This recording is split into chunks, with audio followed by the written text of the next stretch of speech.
Hey guys, came for 15, back at it with another video for you guys, and back with my Uncle Daryl talking another Bears game recap. While the Bears, I'm just gonna say this, they got embarrassed by the Detroit Lions, by giving probably one of the worst performances I've ever seen watching the Bears. And it just comes down to the freaking players. Yeah, some of it's on the coaching. Mostly I'd put the blame on Eberflus as a whole. And then the players because there's really nothing else I can say about this game. Like the Bears played the players just didn't play with no effort. They played with no inspiration. They played like they didn't freaking care. They played like a team that they're ready to freaking call it a season, wrap it up. They know who they are, and it's over with. Now, yeah, they only have 2 weeks left to play for, and they only, well, at this point in time, they only have one more week to play for. But, compared to the other 16 weeks or 15 weeks technically, um, the Bears, they played with freaking hustle, heart, passion. And this week, you see this game, there's just at one point, it's like these guys look like they just don't give a damn anymore. They look like they just want to go home, get their check for the end of the year, and then freaking do off-season training, getting ready for next year. That's on the head. First things first, that's on the head coach. If you're not having your players prepared to play a football game, well, then that's a failure on you. And, I do see a lot of people in the press conference with Eberflus. He always likes to list the positives out of the game. There's really no positives in this game I can recall. So I hope when I watch his press conference after I do my recap here, he actually says, I didn't like the performance of the team as a whole. It was pretty much pedestrian. It was lazy. There was a point in the game the Lions did whatever they wanted, and eventually until they just say, let's just run the ball and just make sure these guys don't feel too good and everything. That's fine and all can be. That's the thing. Um, you could just tell that the whole effort issue was after the one toss play the Lions scored on a touchdown. It was just a measly toss play. Anybody can stop that and defend that. And you have defenders on the defense jogging. You have Brisker who doesn't even freaking try to make a tackle. I wouldn't say he whiffs, but he just goes down like a straight line and passes by as if it's the type of freaking practice drill where you have a ball carrier running to the sideline and you as the freaking tackler, defensive player, you just pass him by. That's what he does. No effort. There was no effort in tackling. There was no effort in, getting off the blocks on the defensive side of the ball. No efforts in covering receivers. Offensively, outside of the first drive and then the two long Justin Fields runs, they didn't do anything. Justin Fields didn't have a good game. Now I attribute his bad game to the offensive line. The offensive line was just absolutely getting blown up. So what more can we freaking say? We said this whole song and dance all over again. Offensive line's getting blown up. Tevin Jenkins, for some odd reason, he played. What happens? Last time he played, he had a neck injury. He gets back in here, first drive, he gets hurt. Neck injury. Why was he out there? Neck injuries are nothing to sneeze at. You want to make sure you take that with extreme precaution. Why he was playing in this meaningless football game, I have no clue. This is the BS a lot of fans keep saying. Why are you playing these starters, these reps, giving these starters these reps when it's a meaningless game? Tevin Jenkins is now hurt. I expect his season to be done now, especially with his neck injury. So now you got to monitor that going forward. Um, you know, just guys weren't doing their thing. Again, we know this team is tanking and we know this team's not good, but the one thing we would know with the Bears is at least they give effort. This game, I can wholeheartedly say they didn't give no damn effort this game. And honestly, it was kind of an embarrassing watch, to be honest. If I'm any one of the players, any one of the coaches on that staff right now, they should all be embarrassed with that performance they put out there on TV because that's just unacceptable. That's bad. I understand you're trying to tank. I understand you're trying to, lose games. You're not a good team and you don't have a lot of talent outside probably the quarterback. But that was just an embarrassing performance. I don't like that. That falls on the coach. He didn't have his staff ready to be prepared for this game to call certain play calls. He had the players prepared to play. you know. So that's it. We can talk more in depth about other stuff. So yeah. Uh, yeah, you pretty much just summed it all up, and it falls at the feet of Coach Eberflus to either buy into the tanking and sell that to his players. Thus, you get the effort that you get today, or basically just simply say, listen, hey, man, if you're not going to play hard, that's fine. Sit down. I would much rather lose swinging than lose with no effort whatsoever. And, it's the defensive line for me, they did the best they possibly could to try to get in the backfield. The linebackers were slow to the football. Jaquan Brisker, Houston Carson, their arm tackling at the shoulder level, guys like DeAndre Swift. You got to I wrap up. mean, just, you know, what's going on with you? Why can't you just your typical tackle where you just hit the guy at the waist and slide down so he doesn't have his legs under him. No, I mean I was just this stuff's right. I'm just like, man, come on, man. Really? I mean, I get that you're tanking. I get it. I get it. And if that's what Eberflus is selling as a head coach in the NFL, if that's what you're selling, then you know what? Me personally, as a fan, I would much prefer you not be our head coach. That's just my point. My point is just that Dan Campbell, when he came in, he basically sold fight, fight, fight, fight, fight, fight every game, and that's what his players did, even in losing. They played hard, and this is the direct result of what you get a year later. They about to go to the playoffs. Well, they have a shot. You know, well, I mean, with the way they playing, I would probably say that I would really like to see the Lions in the playoffs Well, because last year they were atrocious. But I can tell you, last year they played hard all 17 games yeah. because of their head. I've that, and then two, their talent upgrade. The talent they have massively upgraded from last year to this year. Yeah, And guess what? The yeah. Bears. I mean, Yeah, what upgrade are you referring to? I mean, I'm just saying full. I'm it's just saying basically full the same round. cats.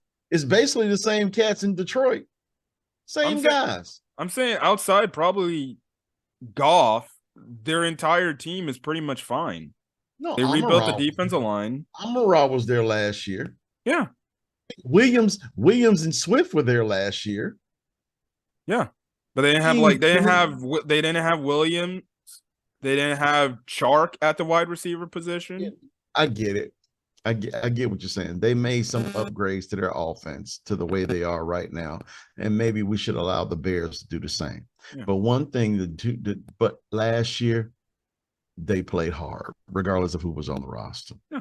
And to me, that's a direct result of Eberflus. Now, again, he could be getting a directive from the top polls. Hey, we need this second pick, so we need to be able to do this.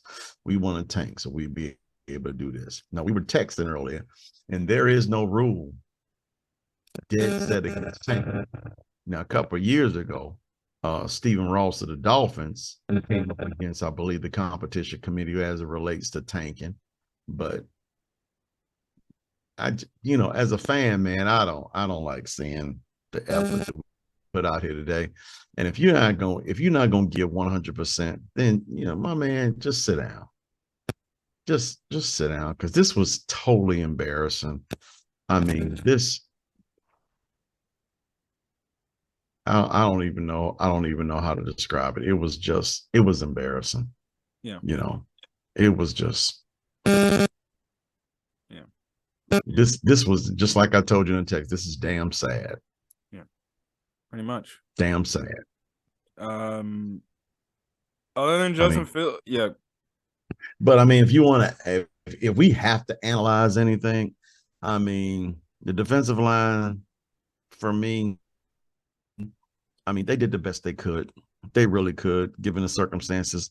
The linebackers in secondary gave them no backup. The offensive line was just horrible. Yeah, they were just the offensive line Braxton, was. Braxton Jones got blew up by a guy who's a rookie as well. And this was his sixth game. I mean, Riley Ref was just, He was getting blown up too. yeah, he was getting blown up as well, too. Both. Let's be honest. Both tackles were getting blown up. They was just getting blown up. I mean, they were so bad that you didn't even know what the hell white hair and musty were doing. Or That Schofield or Borum. I don't. Schofield, he got hurt too. First game, I mean, first play, he got hurt right after Jenkins. Yeah. So, I mean, just I mean, the running backs were fine. I mean, Bear played well. He wasn't good. Montgomery, Other outside that pass block situation, he got blown up yeah, too. he got blown up as well. I think Montgomery only played the first and the fourth quarter. I don't recall seeing him much in the second and the third quarter. Wide receivers, non-existent. No. Tight ends, Komet had a first down that was brought back because I mean he didn't catch the football. Yep. I mean, if Claypool the threw a hissy. quarterback, Yeah. the quarterback has no time to throw, then it's a detriment to every other position on the offense, man. That offensive line was just Yeah. and then to top it off, Jonathan Vilma, who did color commentating for the game, he referred to the defense as, hey man, they playing like the scout team. I heard from. he was I, he broke it down throughout the entire game about how there's no effort at all with this team. yeah. None. And maybe I guess the players saw just fans tweeting yesterday after the college games with Young and Stroud playing. They're like, "Oh shit, we need to lose these games." Maybe they saw those tweets. Are like, "Well, if the fans feel like that, then what's the point?" This you may have some people that wants to trade up for our pick. Okay, great, but that's today. I mean, what you're talking about is in Yeah, April, April. man. Not today. I get that we're trying to, even if we're tank, I think the players know what they are now. yeah, of course they are. Yeah. Of course, thus the minimal effort that you get today. You have one team that's fighting for a playoff and the other team that's fighting for a draft pick. Yeah, pretty much. Um, yeah, Claypool, I guess, there was a report saying he threw a freaking temper tantrum on the sideline. Now, I will say to his credit, it was on that. I think he threw that hissy fit or whatever. It was on one of the plays Fields rolled out and he took a sack. He did hold the ball on too long right then and there. Claypool was right there. He could have just thrown it to him. Fields held the ball too long, and then there was this one. I mean, they were ready for him to run. Yeah. They were ready for him to run, and in true Luke Getsy fashion, he didn't adjust to it. Now, granted, it goes back to the tanking theory. You change your play calls based on your intent of what you want the outcome of this game to be. Yeah. But and I get Fields. I'm yelling, man, do something with the football. But to be honest, he really can't. I mean, if you're gonna run, run. If you're gonna throw, throw. But do something with the football. You're sitting over here watching these 2s, 3s, and 4s try to get open, and I didn't see where Claypool was, but obviously he felt he was open. Yeah. And then, funny enough, at one of the last few plays of the game, when Fields is stupidly still in the game, Fields throws it to him. He drops the pass. I saw that pass. It was yeah, he should have called it because It hit his hands. Yeah, I thought he should have called. I thought he should have called it. But even the play before that, Fields gave him a my bad. Yeah. No, I think he was talking. That was Komet. That was Komet. That was commit, Yeah, that was but they got Komet. 4 touchdowns at that point still. Like, man, just take all of these guys out. You don't have the offense to Yeah. sit up here and I mean, how did we come from a team that was scoring 30 plus at one point for 6 straight games? At one point, we were the third rated offense in the league over that span Here's your to reason. this. Injuries happened. That's Yeah, your reason. injuries happen, yes. And obviously, yeah, things didn't go our way. So now we had to shift our focus to let's just keep losing.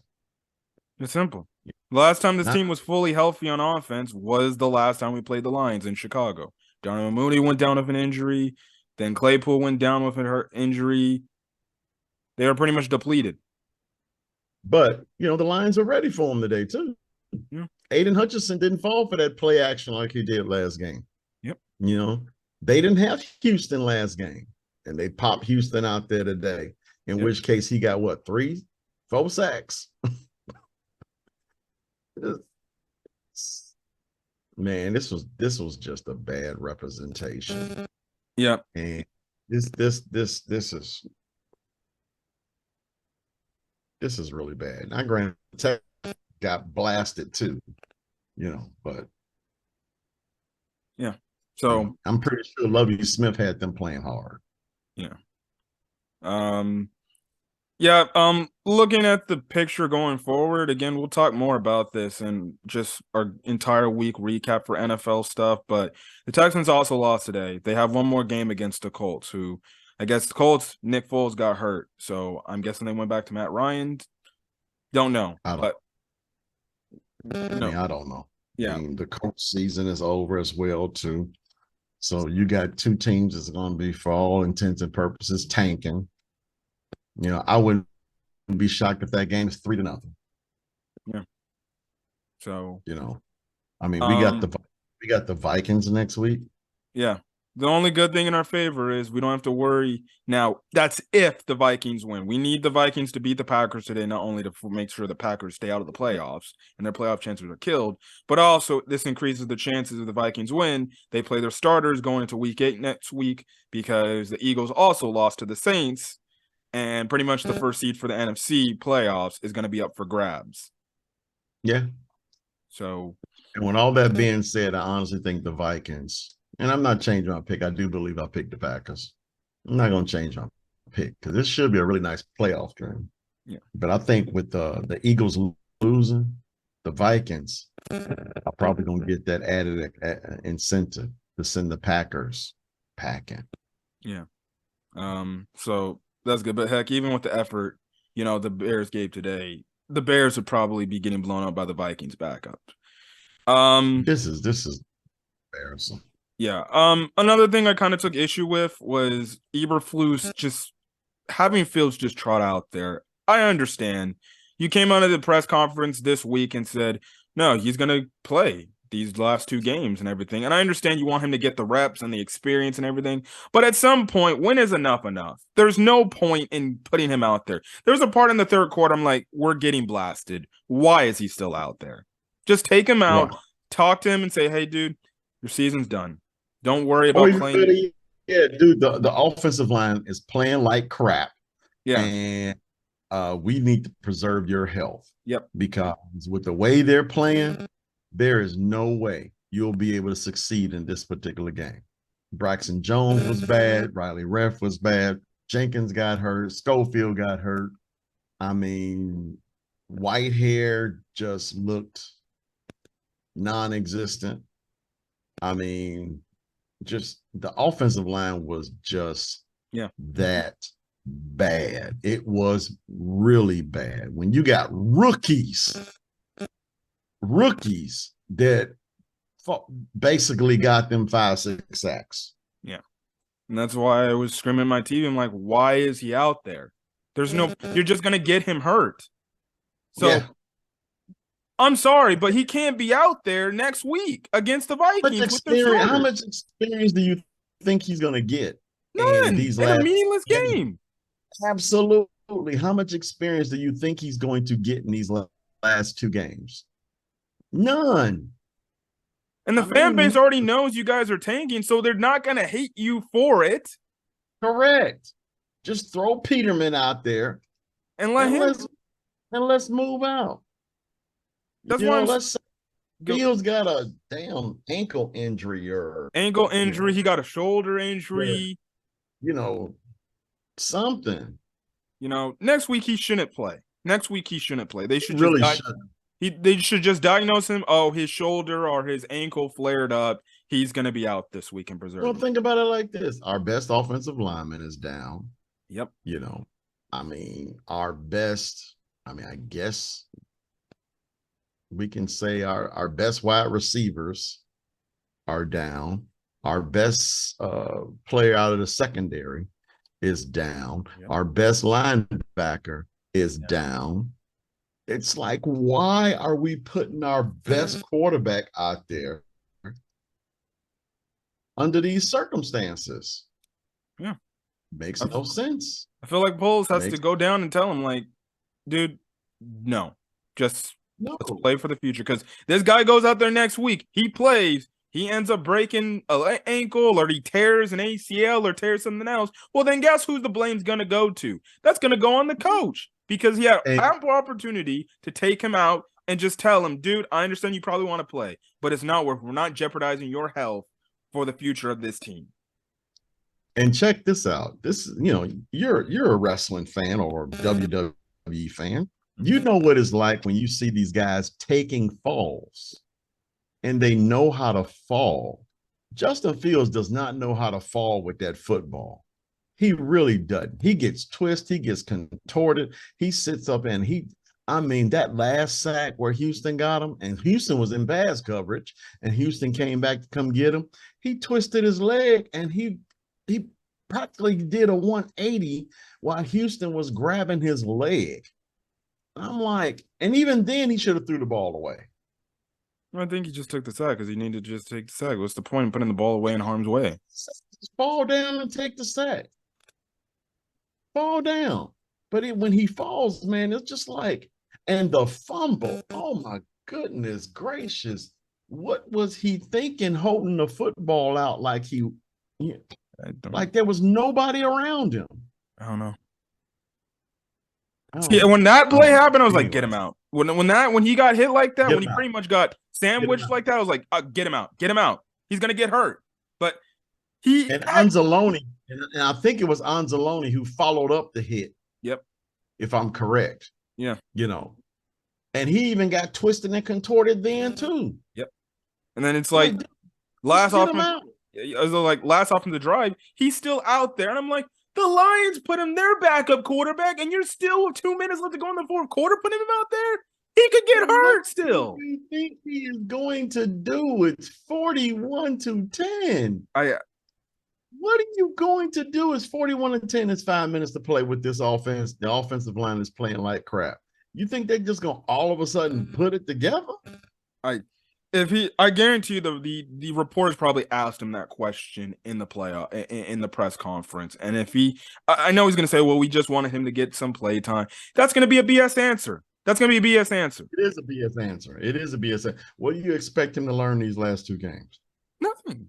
Put your best offensive lineman out, and three of your offensive linemen are playing like crap. Your top wide receivers are gone. You're not playing Montgomery, probably because the rotation between Montgomery and freaking Herbert. I don't know why they do that. If Montgomery is your number one back, just keep him as the number one back. Especially if you're going to be in a pass set, have him on the third down passing, not Herbert, who I'm watching getting blown up by a corner or a safety on a blitz. And he didn't even, heck, we're talking about effort. Even Herbert on that block where he got blown up in pass protection, he didn't even look like he gave a damn about trying to block for his quarterback. Today's games tells me that the Bears have officially checked out. Yeah. And there there was one play with Fields. He rolled out and he just threw it out of bounds. There was really nobody there. Even I could tell that. Oh, that throw just tells me he doesn't even want to be in the game no Yeah. more. He And there were wants two more, and there were two more after that. He won, I think, Equinemius St. Brown was out of bounds. Mhm. And then there was another one, I believe it went to, and there was, oh my goodness gracious, Dante Pettis. Lord have mercy. I didn't see the Dante Pettis catch or the Dante Pettis thing, but I know he dropped it. Well, yeah, he dropped it. He dropped it horribly. I mean, just Yeah. I mean, it's just like, man, we need just Yeah, there's nothing really else to we say. need pass catchers, we need pass blockers. We I need mean, we need trenches. I think honestly, all in all, as we end the video off here, clearly this game is another reason to show you the Bears need to heavily invest in the trenches. They just yes, need to, correct. offensive line and defense They, line. And if we want to that, go yeah, the yeah, if we want to yeah, go to deal, if we want to talk about the Lions and the thing, what is the number one thing so the other skilled players on their team on each side of the ball do pretty well? They build an offensive line. They start with getting Penei yep, Sewell, and then they have some other solid offensive linemen yep, right then and there. Their defensive yep, line, it was really good. Then they got a pass rusher in Aiden Hutchinson. You know, now obviously, impacting probably fixing the defensive line is a little bit easier than maybe the offensive line because you don't know how these offensive linemen are going to play. And then two, it's hard to find really good or to great offensive linemen. You kind of have to develop them. But that's where honestly I see where the Bears are going to invest in most in the offseason and even potentially this upcoming draft, just the trenches. Because that's what they definitely need to do. Because if they can't win the trenches, they're not going to go as what we want them to go. yeah, exactly. I mean, the Bears need to get players so they can win at the line of scrimmage. And right now, well, obviously we both know that we didn't have that coming into the season. Yeah. You know, And on each especially side, from here to go. the Yeah, go and ahead. we have a lot of cap room. We have draft picks. Now, I would probably say, me personally, whatever the pick is, 2, 3, 4, 5, whatever, I say trade it down and get more picks. Unless Jalen Carter falls to you. He didn't really Um, have a good game yesterday. no, he didn't. He didn't. But I think, and I know this is off the subject, but I think Georgia was looking past Ohio State. Yeah. That's just, I just think Georgia was looking past them. And because even Kirby Smart kind of hinted to, we can't play this way anymore. Yeah. So I look to see a different Georgia against TCU. Yeah. But I that's it. definitely believe if the Bears somehow get the first pick, based on what will happen next week, they're definitely trading that pick down. Well, if they're tied with the Texans, Texans get the number one pick because we beat the Texans.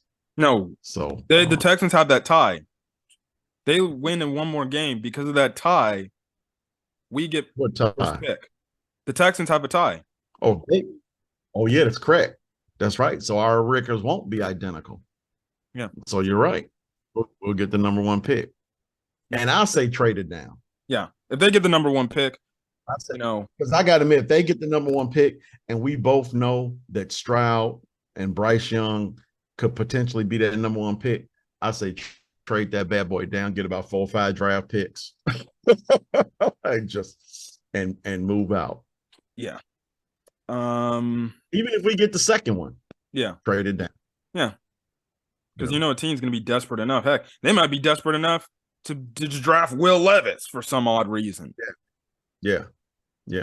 So, but I honestly think if we do happen to keep the pick, if we do happen to draft the edge rusher like Will Allen, I mean, that's fine. And don't get me wrong, I love my Alabama guys, but Allen at 240 pounds, I mean, you really can only put him in passing situations anyway. So I'd probably say if you're going to draft him, then we best damn well better get some really good interior linemen out of this draft or through free agency. Yep. First drive for the Minnesota Vikings, 3 and out so far. Before we get out of here, one more thing. I know I made a video talking about this on my own, but I want my uncle's thoughts on this. Obviously, there was news in Bears that freaking Ted Phillips, I almost forgot his damn name. That's how much I don't like this guy. Ted Phillips is finally retiring and he's not coming back as the Bears. And then obviously the first, I guess, candidate so far the biggest name out there. I know there's other names that were announced, but so far the biggest name is the Big Ten commissioner Kevin Warren, who used to actually work with the Lions and the Vikings. So before we get out of here, what are your thoughts on Ted Phillips finally retiring from the Chicago Bears? And then what are your thoughts on Kevin Warren potentially being the new CEO slash team president? Thank you. And me personally, I would just promote Ryan Poles. Really? I would. You would? And I who's would your just GM now? I would still Ryan Poles. So you have him be the CEO, team I president. will let him. I will let him do it all. Yes, that's me. I would not, because here's your problem. If you decide to hire an outsider at this particular moment, this person may come in and say Ryan Poles is not my guy, and thus we're doing this crap all over again. Well, you would have to So think that I would probably say that's fine. If you're gonna move Ryan Poles up, that's fine. Just let Ryan Poles pick a GM. you would But have to I think, personally go ahead. Go ahead. I would say move Ryan Poles up.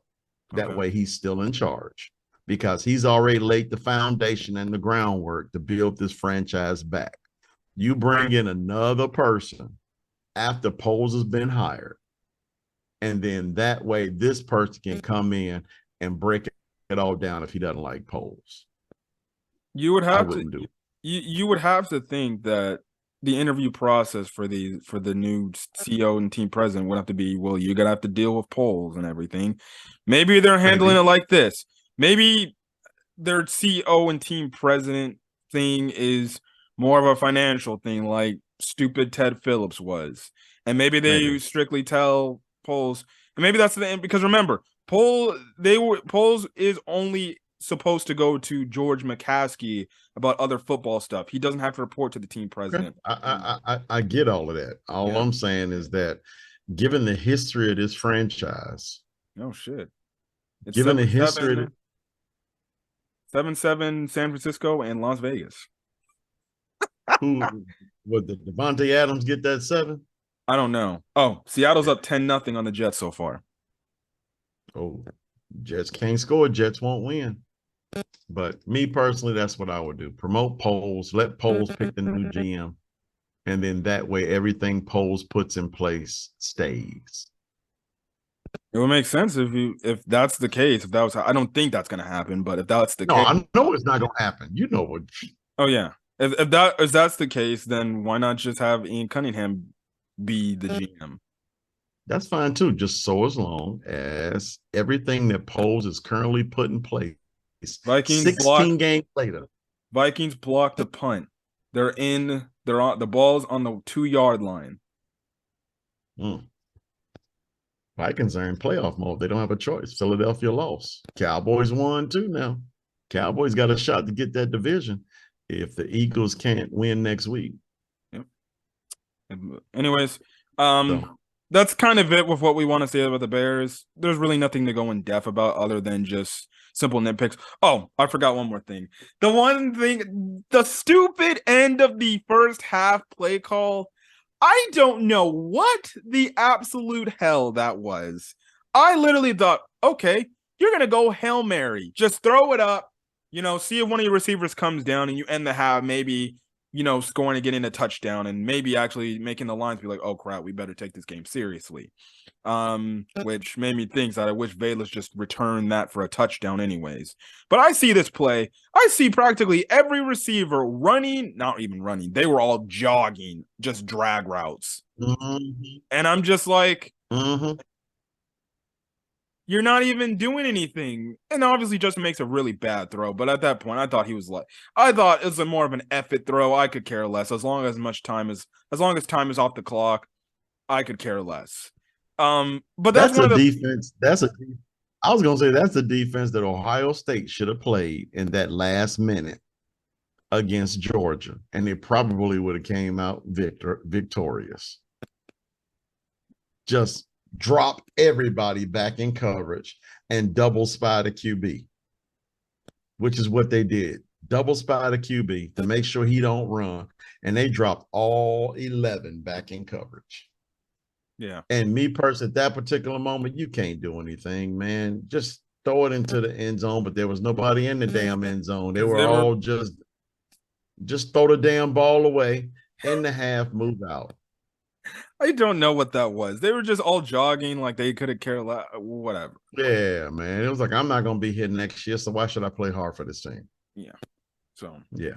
it's gonna be interesting if the Bears look like this week. Well, I would hope that they don't look like. I hope they make it a competitive game and they still lose, but a competitive game because they're gonna be in front of the home fans. They give this type of performance in front of the home fans, they're gonna be hearing boos, even if the team is And bad. one thing I don't know, man. Like I said, this was so embarrassing that I don't even know what to expect next week.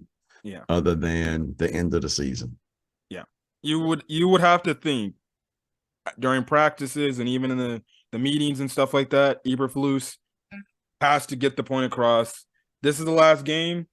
We have nothing else to play for. Let's go out there and just freaking, execute and just play with passion and effort. That's the only thing you can say. Look, I coached a freaking team this past season, freshman, sophomore level team. We were losing to this team 25 nothing. 22 nothing, 22 or 25 nothing. And the opposing team, because they were freaking cheaters like that, they were playing practically juniors, and we have mostly a freshman and sophomore team. And guess what happened? Mm-hmm. I end up talking to them before halftime is over with. And I end up telling them, just play with passion, play with heart, play for each other. And next thing you know, we scored practically 22 unanswered points. We end up losing the game 31-22 in one half.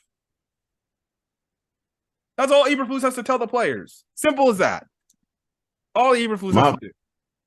Now, and I got to admit, I know time is short. Me personally, my thing is, if you're gonna come out there, if you're gonna suit up, and play. Yeah. And if you're gonna play hard. And if you're gonna play hard, you might as well just try to win the damn game. Yeah. Other than that, don't suit up. Anyways, we're gonna get out of here. I hope Fields doesn't play next week just for health reasons and stuff like that. But other than that, we're gonna get out of here. If you guys like the video, leave a like. Put in the comment section your thoughts on the game, as well as hit the subscribe button if you want to get more Camp 15 content. Again, next week will be the last Bears recap of the season until we give our Bears overview of the season, and then we'll be in off-season mode. But till then, guys, catch you guys later. Peace.